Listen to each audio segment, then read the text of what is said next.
এই কথা মনে থাকলে শালি কখনো আর ঘুরতে যাওয়ার কথা বলবে না। আপনারাই দেখেন কি একটা অবস্থা কি করলো এটি। বাইরে যেতেছি জুতো আনতে। তাইলে আমিও যাব। তুই কই যাবি? আমিও যাব। আমি যাইতেছি বাইরে জুতো আনতে, তো তুই কই যাবি? না না আমিও যাব, আমিও যাব। আচ্ছা তুমিও না এমন করতেছো কেন? ও যাইতে চাইতেছে, ওরা নিয়ে যাও। কোথাও তো যায় না, সারাদিন তো বাসায় থাকে। আরে ভাই আমি তো বাইরে ঘুরতে যাইতেছি না বা খাইতে যাইতেছি না, আমি যাইতেছি জুতো আনতে, জুতো আনতে। আপু তুমিই বলো, আমি কি কখনো ভাইয়ের সাথে বাইরে যাইতে চাই? আমি আজকে যাব, আমি যাবই। ঠিকই তো, ও তো কখনো তোমার সাথে কোথাও যাইতে চায় না, সারাদিন তো বাসায় বসে থাকে। বসে থাকতে কত ভালো লাগে বলো? নিয়ে যাও, একটু যাইতে চাইতেছে।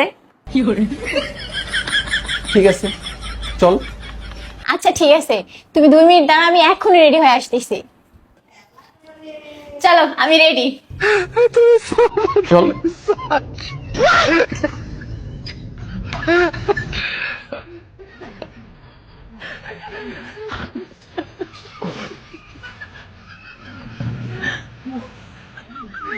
নে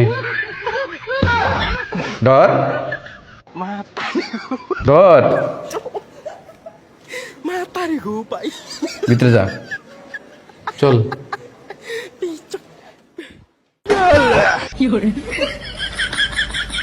কিরে তোর হাতে এই নোংরা জুতাগুলো কেন?